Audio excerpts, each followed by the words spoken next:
So those pinkish nodes here, those are visualizer nodes. So you can use them to visualize stuff here. This one you can use to visualize a color as a vector.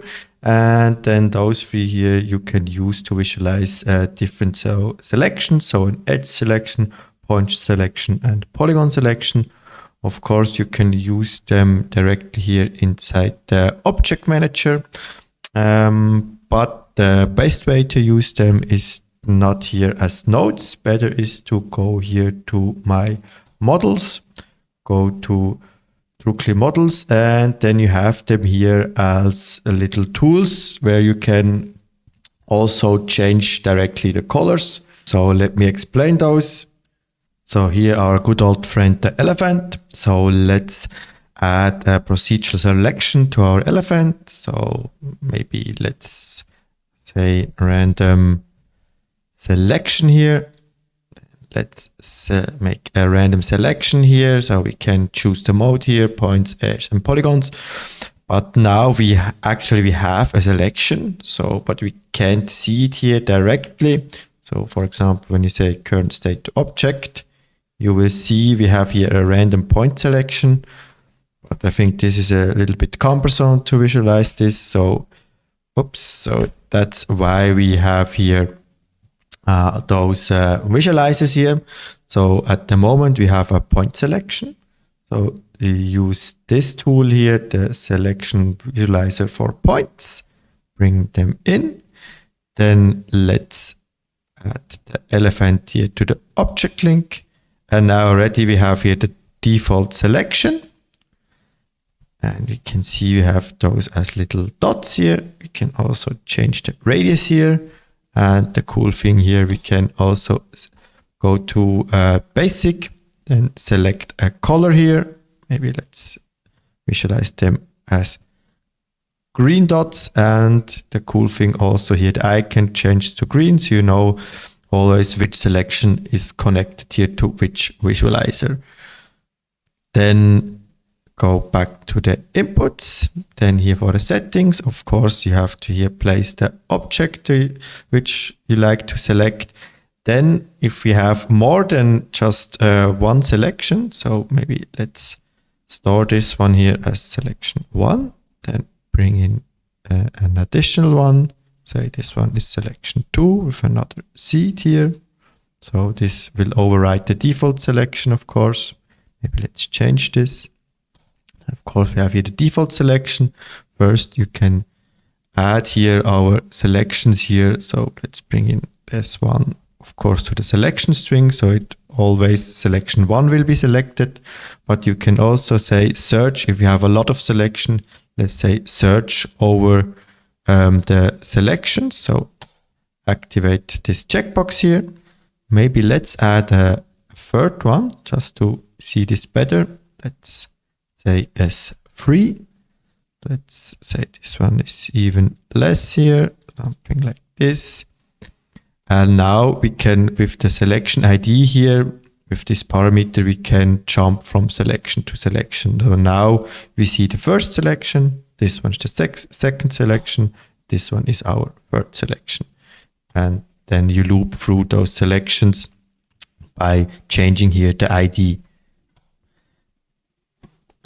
Then, of course, you can do the same here with the edges and polygons. So let's bring in the edge selection. Maybe let's delete the point selection. Let's change those to edge selection. Then let's bring in again the link. So we like to show selections on the elephant. And then let's already see we have here those splines. So it will be displayed as splines. If there are too small, those selections, you can go to Edit, Preferences, and then under the Viewport Display settings here, you have the spline thickness. So you can go up here and then the spline gets thicker and you can see the selection better. So let's go back to 3 here. And then with this one, you have the same As with the point visualizer here, you can activate select via ID, and then you can go through all your edge selections here. And then of course, for last step, the same for polygons. Let's switch to polygons. Let's bring in the elephant, and here the same. You can choose a selection here directly in the selection string. So now we see the second selection here, or we can also loop through all selections on our elephant. The last visualizer here, that's a special one. So in some cases, when you work with nodes, you want to visualize a vector as a line. So in this case, we can transform maybe our normal vector to a color, and then we can visualize it here with our vector visualizer. Here as a simple example, let's add a vertex color. So let's bring in a random field here, and you can see, maybe let's up the scale here, and you can see the colors are composed of RGB, and those RGB values are the same as a vector. So you can visualize those RGB colors here also as a vector. So let's bring in here our vector. Then let's say which object again, bring in the elephant. And now you can see we have already here the color vertex, the vertex color tag here. You can see we can visualize here our color as vector. So this is in some cases very useful. Then of course the same here. If you like to change the color, you can go to basic and let's say, okay, I want them in blue. And then of course, if you like to know how those tools work, you can also go to the scenes. There are some example scenes. Let's go to Druckli scenes, and there is one handy scene called visualizer examples, where you have all the visualizers here on a sphere. So you can see the settings here, and you can remember which visualizer does what. So yeah, that's it for the visualizer nodes. The selection by volume modifier is pretty straightforward. You can add it here to our elephant here, have your elephant, and then we have to define the volume where we like to have the selection here on our elephant. So let's bring in here this sphere. I have this sphere with a display tag that just shows lines.